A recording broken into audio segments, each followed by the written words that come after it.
Well, hello everyone. It's good to see you. Usually you see Stanley and I in our videos on taste testing, the taste of Kevin and Stanley. But today we're going to mix it up and thought that we'd shed a little bit of light on what we do whenever we're not working with sixth graders cloning carnivorous plants, because you know that's what you do with sixth graders. Why not? Well, I know exactly. I like to say, It's like a thing. if you're going to clone a plant, clone a... Carnivorous plant. Of course, that's right. It was more manly than cloning carnivorous plants. But anyway, so that we do that. But what happens in the evenings whenever we're not working or when we're not pressure cooking media to sterilize it so that you don't get bacteria growing in your anyway. Or what do you do while you're sterilizing stuff? So we thought we'd just kind of show you a little bit of some of the stuff that we do.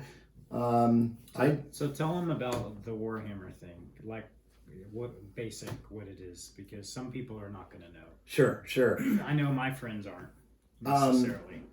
Many years ago, I got into, a buddy of mine, Dave Bliss, got me into this game called Warhammer. And anyway, it's a sci-fi type game, and you roll dice and people shoot across the battlefield, and you've got the humans and the aliens and anyway, all that kind of stuff. So he kind of got me into it, and I really loved it, not necessarily for the game. I was actually very bad at the game. Horrible at the game. The memorization, the strategy. What? Sorry, I said still is. It still is. Yeah, I'm not good at it at all. The memorization, the strategy, all the details. This guy alone has like a whole characteristic. Whatever. I got instantaneously overwhelmed. I would try to play. People would just run the table with me. And of course, rolling dice, don't take me to the casino. Anyway, so that being said, I got into the painting. I loved the painting. I loved taking these characters and, doing detail work on them and painting and stuff like that, and really got into that element of it just because it was so much fun.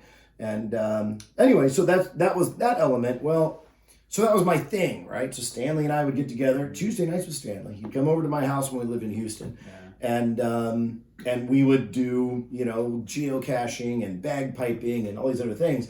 And one day I showed Stanley that I was into this. Well, then I was like, well, it's really cool that I'm painting the characters, but what if we put them like in buildings and stuff? Because I always saw online all these pictures of people playing these games, and these guys were in buildings and they had this really cool terrain. I'm like, how do they even do that? And then Stanley says, well, I can do that. I mean, so on this go around, Kevin says, Kevin gets back into the game now that he's moved to Wichita, and he says, hey, we need to build this. And he shows me a picture of a building, of a structure that somebody made for the Warhammer game. And I looked at that and I said, that's easy, we can do it. It's not going to be exact, but we can do it. So I looked at the picture. We got foam board, which is what this stuff is made out of. It's about a quarter of an inch, maybe, foam board. Yep, that's about a quarter inch. And so we started cutting and just kind of fabricating, what we saw in the photo. And then I was like, Kevin, it's lacking. It needs a staircase, And so we built a staircase, and then Kevin goes, oh, we need crushed in walls and, like a cave in and blow ups and stuff. So we just started ripping apart the foam board that we so nicely put up because the building was too polished, and it just looked real pretty. And then I see Kevin get the drill out, and he starts just drilling holes in the sides of the buildings. So you get over this side, you can see the holes getting drilled in there. Stanley did all this work here on the doorway, just getting it so it looked like it was torn in and ravaged. And then we started picking up pieces. Like, it got to a point where we were finding stuff around the garage. Yes. Like, it was just like, hey, look, how can we use this? Exactly. It was like, oh, wait a minute, there's a soup can. I mean, how can we use the soup can? And then there were these jar lids, mason jar lids that we took and just glued them together and turned it into kind of a vent stack or something like that. And so, just all these different ideas started happening. What about the copper pipe? Copper tube that was laying around. The copper tube. I mean, I'd done a plumbing job. I know. I had replaced a sink in my bathroom. Okay. And the copper tubing to the sink, I had pulled out because obviously, I'd replaced it with the plastic stuff. Anyway, and so what I was going to do with it, I was like, oh, you know what? I'll take it to a scrapper and get money for it. And of course, it sat on a desk for a year. And then all of a sudden, I was like, wait a minute, we could do something with this. So we kind of turned it into this trash pile. Trash. You know, on the top of the roof, as it were. Where we have wires in our pile of trash. Yeah, got wires in the pile of trash. And then Stanley gets this idea to start putting electrical boxes around the building using the copper tubing. So you can see that. And Cameron even got in on it. Yeah. Because, you're looking at that side of the building now. You can see he's just like, Harbor Freight. We need a sign. Yeah, that Pittsburgh brand. I had something, and I was like, literally, it was to my left. I had these tools. There was the sign. It literally took the exact I cut the sign right off, scraped it up a little bit, put some kind of like an oil on it, threw it up on the building, and just had a lot of fun with it. So, kind of just giving you an idea on just some of the fun that we were having with this. I literally took this picture of a building that looked like this, kind of like this. Yeah. Showed it to Stanley, and Stanley's like, yeah, we can totally do this thing. No problem. But what I like what you did, Kevin, was what you did with the copper piping inside the building. Inside? Well, that means we're going to have to show them inside. Oh. Virtual tour, or, you know what? Just take it off. Just take it off. Okay, here we go. I'm just going to rip the ceiling off. Oh, it's almost like it was meant to do that. Crazy. So, yeah, and there we go. It's simple, but... Just painting inside. Again, attaching copper tubing for, that. And the game continues inside. So if you were to use this for the game itself, it's actually a functional building that you can use. People can crawl up and get on top of the roof. People can walk through the building, and plenty of areas to be able to blast away your friends while you're sitting there shooting things up. And then after that, I was like, okay, it needs something else. Yeah. And that's where... So he says, I have... So then he brings two pieces. This structure he had made some time ago, and it was in two pieces. This upper section was off, and then he had the bottom section. He says, Stanley, we need to do something with this. And I went, oh, brother, because he expects something from me, and I'm like, I don't have any ideas. So right. So somehow this is what we came up with. He came up with this building here, and then so I helped him cut it, and then he starts taking a knife and cutting the side of it.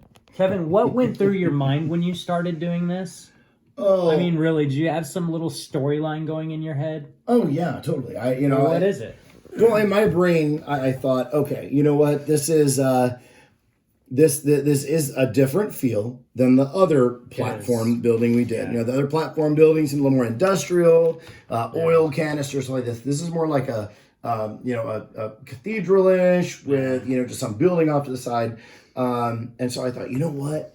This is an area where whatever it was that was attacking somebody was like some big old nasty creature with claws and hooks or whatever, and it just totally started like tearing at the wall. You nailed it, and even got a little hole in there. Kind of started, it. And then the only other thought I had, which I haven't done it as you can see in the picture, was I thought, well, maybe what I should do is add a little bit of red in there to show that the dude, when the creature finally made the hole, the guy had the gun and just blasted it to pieces and splattered it all over the place. And there's the other side that I think you did an amazing job with. Yeah, it was another attempt. That was so cool. Now that one again, I pulled out the drill on that one and poked holes in it because the thought behind that was whatever it was that was trying to scale the wall to get to the guys up top. There was like a tank nearby, and it was like that thing's not doing that, and just started blasting away and poking holes into the wall and whatnot. Nice. The piece de resistance, however, Stanley. Yeah. I would like to draw attention to. You can see that the camera's moving in on it right now. Folks, that is a wood pile that at first, and these were just pieces of a bridge that we're going to show you in a little bit, but those are leftover scraps from a bridge that made a pile with. And I thought, you know what, Stanley, it'd be great to have a fire going on top of the roof. He's like, what, just like some random fire? He was like, yeah, like just do this fire where, here the guys are, they're camping out on top of the roof, and they're stuck up there for the night because whatever it is downstairs doesn't know how to climb up steps. I don't know. But anyway, they're out there and they just, they're cold, right? So they made a fire with the scraps. I don't know. Meanwhile, the rest of the squad's building a bridge or something, So. And we needed a trash can for some reason. So there's the trash can. So we made a trash can. And then you'll see this bridge right here that... Love the bridge. Gosh, dang it. Wait a minute. I thought you were going to lose them. Did you glue those guys on there, Stanley? No. Why are those guys falling off? Kevin, why are they on there? I think you want to tell everyone, I don't you? I want to tell everybody. It's such a cool idea. It is. I saw this guy. Tell everybody I will. Okay. I walked in because Cameron was interested in the game. So I walked into this place one time here in Wichita. There's the store where they have these tournaments. These guys get together and they play these like really long tournaments, kind of like caramel. Anyway, so what happened was these guys get together and play tournaments. Well, this one guy takes his characters and he was getting annihilated. So he's pulling his guys off the was table. Was that kind of like you? Yeah, pretty much like me. It was like watching myself play the game. Maybe that's why I felt so good. I was like, oh, this is just like me. I can relate to this. So anyways, what this guy does is he takes this tin from Walmart, right, like this, okay, and you can see I've got some pieces in there right there. They're the stand pieces, but still they're not falling out. So obviously I did something. Well, what this guy did is he was taking these guys off of this metal piece. And that's amazing. And I was realizing, wait a minute, hold on a second. These things are magnetic. So he showed me that on the base of these guys, he actually glued these tiny little magnets onto the base of all of his characters. And then he said this is the easiest way to store your characters because you can take these little magnetic bases, you set them inside this tin, right? And so there you are. You're taking your guys, you're putting them away, and you're like, okay, well, there we go. I got my guys put away, and what are you gonna do? Oh, no problem. And then you just take the lid, throw the lid on, and you're done. That's it. You're finished. And I was so fascinated by that. I thought, you know what? I'm gonna do the same thing. So that's exactly what I did. I glued magnets on the bottom of them, and there you go. Kevin, can I share something? Please. With you? Yeah. I appreciate your attention to detail when you paint these things. Oh, well, thank you. I think you do an excellent job. They're incredibly well painted, and they're all different. And especially when you paint the face, when you do the little boop for the eyes. Oh boy, that's the whole. So,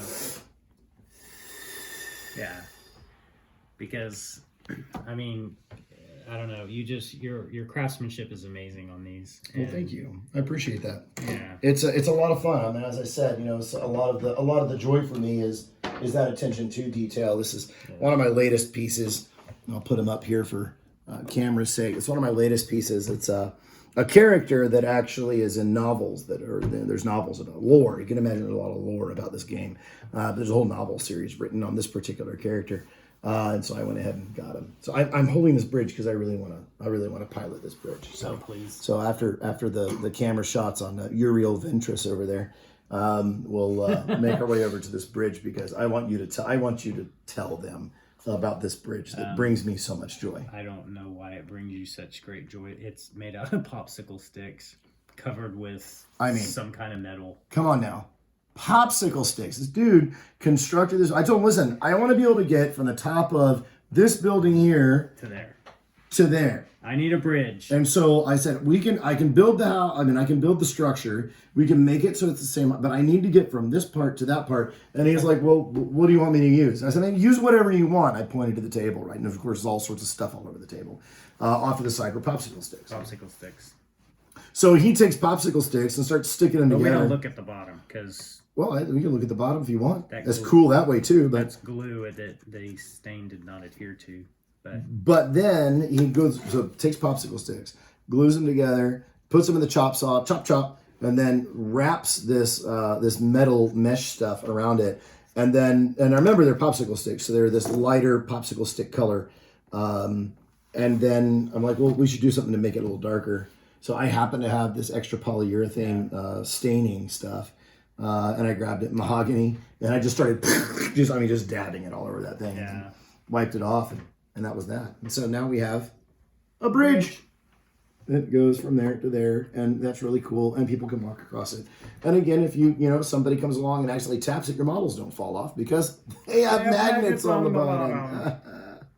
Anyway. So, I don't know. Kevin, I thoroughly enjoyed spending the time with you to make this. This was so much fun. I really enjoyed it too. Look forward to the next time I come. We'll figure out some other ideas. Add to it. And again, you can, there's all sorts of different, conglomerations that you can do. I mean, you can put them this way and play a game that way with it.